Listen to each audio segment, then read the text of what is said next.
तर आज आपण खूपच दिवसातून कॉलेजला गेलो होतो. गेल्यावरच पाहिलं की सई जाधव होतं नुसता बदम फोडून खातो. तर public welcome to the Arvind vibes. College येऊन आपण आज होती कोजागिरी पौर्णिमा म्हणजे करवा चौथ आणि आपला भाऊ बनवत होता चूल. आणि चूल बनवून झाल्यावर त्याने टाकलं त्याच्यात काड्या बिड्या टाकल्याच्या नंतर आपण मस्त ना दूध पूर्ण देशी टाईपमध्ये हे करून घेतलं, गाळून घेतलं.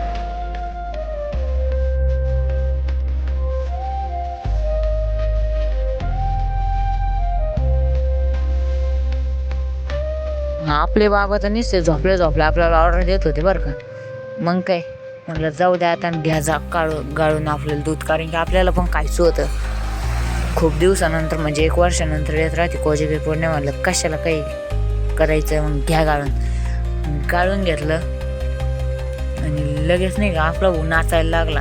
गाळून झाले बाबा आपल्याला बोलले. काय पब्लिक नुसतं सारी रात्र म्हणजे रात्र 12 वाजलं ना तुमचा भाऊ नुसता फुकू जाम होऊन गेला बरं का. भुकायचं होतं पण वरून त्याला चमचे घेऊन त्याला हलवायचं होतं का खाली ते डागू नये म्हणून. मग काय रात्रभर म्हणजे अर्धी रात्रभर आपण काय ते दूधच हाटीत बसलेलो होतो.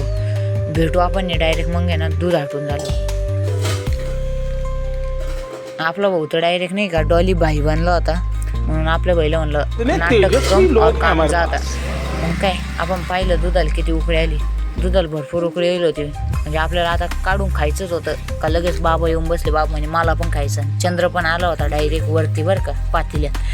म्हणलं मग आता काय पब्लिक घ्यावा काढून आपल्यासाठी आणि मस्त पेत बसावं म्हणलं. हे बघा आपण मस्तपैकी त्याच्यात नाही का काजू बदाम टाकले होते काकाने आणून आणि दिले आपण तुळशीला आधी हे नैवेद्य. आणि मग घेतला आपण आपल्यासाठी ग्लासामध्ये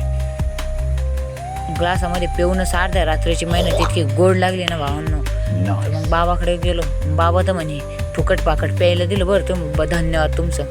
सबस्क्राईब.